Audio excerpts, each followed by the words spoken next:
Ya, masuknya startup-startup unicorn di Bursa Efek Indonesia ini seperti memberi sinyal ya terbentuknya semacam kutub baru persaingan ekonomi digital. Bagaimana tidak, seperti tidak mau ketinggalan nih, aksi kolaborasi ikut ambil bagian ini juga jadi semakin gencar dilakukan dengan perusahaan startup agar sama-sama bisa meraih peluang cuan dari potensi industri digital yang ada di tanah air. Seperti apa selengkapnya kami paparkan untuk Anda dalam Tawuran Raksasa Digital dimulai. Ya, peta persaingan industri digital tanah air ini semakin ketat, jadi selain disuntik oleh pemegang saham dan investor, ternyata para perusahaan teknologi ini juga mengintip peluang pendanaan dari publik. Seperti Bukalapak ya, e-commerce Indonesia pertama yang melantai di Bursa Efek Indonesia dengan nilai IPO terbesar sepanjang sejarah, yaitu 21,9 triliun rupiah. Nah, IPO Bukalapak ini memang dipenuhi sekali dengan euforia, mulai dari investor institusi, kemudian juga ada retail, ini berebutan mengantri pemesanan saham sampai buka ini oversubscribe 4 kali. Bahkan kalau kita lihat hari ini di hari perdana IPO Bukalapak, sahamnya ini langsung terbang auto reject atas dari harga Rp850 per unit sahamnya ini ke harga 1060 tadi kalau kita lihat ya sebelum penutupan sesi satu perdagangan saja. Lantas kalau kita berbicara lagi terkait ekosistemnya, prospeknya ini bakal kemana sih? Nah, seperti diketahui Bukalapak ini juga di backing oleh grup Elang Mahkota Teknologi ya. Jadi mengutip laporan keuangan MTEK per 31 Maret 2021, Bukalapak ini merupakan entitas asosiasi melalui PT Kreatif Media Karya di mana MTEK ini memegang 34,39% saham Bukalapak. Nah, selama ini selain di Bukalapak, MTEK memang sangat fokus berinvestasi di bisnis teknologi. MTEK juga invest $375 juta di PT Grab Teknologi Indonesia. Ini tujuannya untuk menyasar percepatan proses digitalisasi UMKM sehingga MTEK ini mungkin juga bisa nih mengikut sertakan Bukalapak ya dalam kerjasama dengan Grab ini. Karena kan Bukalapak memiliki jaringan lebih dari 7 juta mitra pelapak yang di dalamnya ini ada banyak UMKM dan juga pemilik-pemilik warung kecil. Nah, ini kemudian dari kerjasama ini kan jadi timbul spekulasi nih, melebar. Apakah bisnis dompet digital yang dimiliki MTEK dan Grab ini bakal merger? Nah, karena MTEK ini kan juga punya Dana, kemudian Grab itu juga punya OVO. Sehingga pertanyaannya nanti mungkin gak sih nanti terbentuk koalisi nih antara Bukalapak, Grab, dan MTEK di ekosistem digital banking? Nah, itu dia kita lihat saja ya, karena sejauh ini belum ada statement resminya. Nah, tapi yang jelas lewat kepemilikan ekosistem di sektor consumer dan juga ride hailing memang digital banking ini juga tidak luput dari mapping persaingannya seperti GoTo dengan Bank Jago. Nah, ini kan Gojek lewat GoPay memegang saham Arto sebesar 21,4% sehingga mergernya Gojek Tokopedia ini GoTo jadi berkah lagi buat Bank Jago, semakin mulus menjadi bank digital di tanah air. Nah, dari penyatuan kekuatan dua perusahaan teknologi ini ada pangsa pasar besar yang bisa digarap oleh Bank Jago. Kita tahu ada kombinasi layanan e-commerce, pengiriman barang dan makanan, transportasi, dan juga keuangan ya. Di mana per tahun 2020, GoTo ini memiliki total 100 juta pengguna aktif bulanan dengan total gross transaction value-nya atau GTV ini lebih dari 22 miliar dolar Amerika Serikat. Nah, menyusul Bukalapak, GoTo juga akan segera IPO. Ini juga ditunggu-tunggu oleh pasar ya, dengan nilai emisi dan juga nilai kapitalisasi yang disebut-sebut ini bakal lebih besar daripada Bukalapak.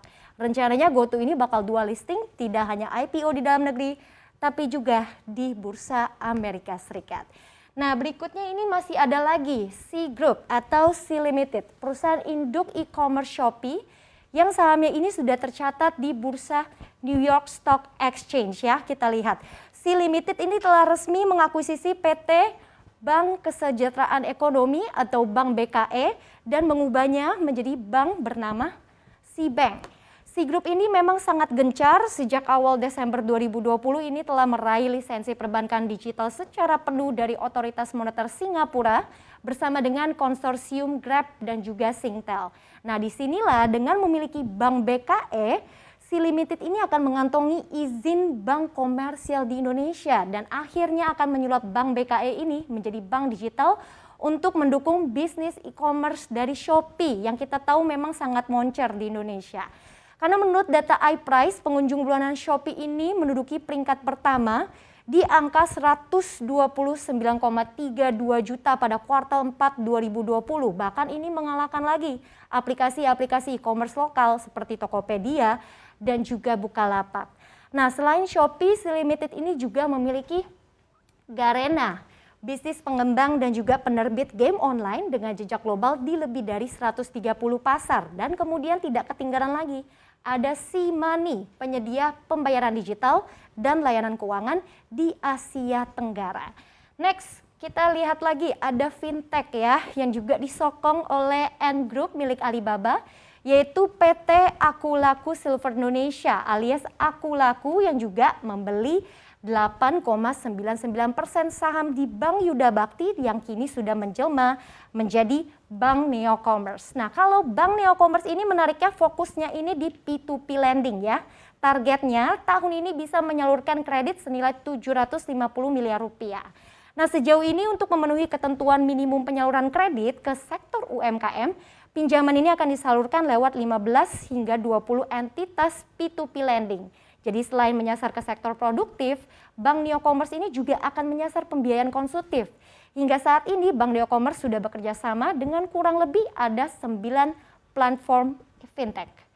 Oke, yang terakhir ini juga masih ada lagi induk pengelola platform fintech paylater yaitu Kredivo, Finasel Teknologi Indonesia yang juga resmi menguasai 24% saham di Bank Bisnis Internasional. Jadi kalau kita mengutip dari Deal Street Asia, Kredivo ini disebut bakal meluncurkan bank bernama Lime. Jadi selain berencana fokus pada produk tabungan dan kredit yang ramah milenial, kedepannya Lime ini juga sedang dikembangkan untuk membuka peluang pertumbuhan baru buat Kredivo ini yang pendapatannya saat ini berasal dari bisnis kartu kredit dan juga pinjaman pribadi. Nah, menariknya induk usaha Kredivo, Finasel ini juga akan listing di Bursa Amerika Serikat lewat skema SPAC ya, atau merger dengan perusahaan cek kosong. Jadi SPAC tersebut adalah VPC Impact Acquisition Holdings II yang didukung oleh Victory Park Capital. Nah, saat ini tahapan merger disebut sudah dalam tahapan perjanjian definitif. Jika sudah bergabung, keduanya ini ditaksir memiliki valuasi senilai 2,5 miliar dolar atau sekitar 35,7 triliun. Nah, itu adapun target transaksi ini juga diharapkan dapat menghasilkan dana sebesar 430 juta dolar pada neraca keuangan gabungan perusahaan ini. Jadi dana ini nanti akan digunakan lagi untuk pengembangan produk, kemudian juga untuk memperbesar usaha di Asia Tenggara dan juga untuk lini bisnis baru. Nah, kalau di Indonesia ini kapan? Finasel menyebut tidak menutup kemungkinan dalam beberapa tahun mendatang giliran Kredivo yang nanti bisa ikut go public di Bursa Efek Indonesia ataupun nanti juga bakal dual listing di Amerika Serikat juga. Nah, itu dia ya, maraknya ekspansi perusahaan digital ini telah membawa tren baru di generasi perkembangan bisnis bank. Semuanya ini mantap dan kompak sekali bekerja sama bergandengan tangan lewat aksi akuisisi ini. Tentu ini jadi hal yang baru sekali buat pasar modal Indonesia jika nantinya mereka pun satu persatu makin banyak yang go public. Lantas apakah ini beneran berarti jadi giliran emiten sektor teknologi yang berpeluang mendominasi bobot IHSG? Kita nantikan bersama.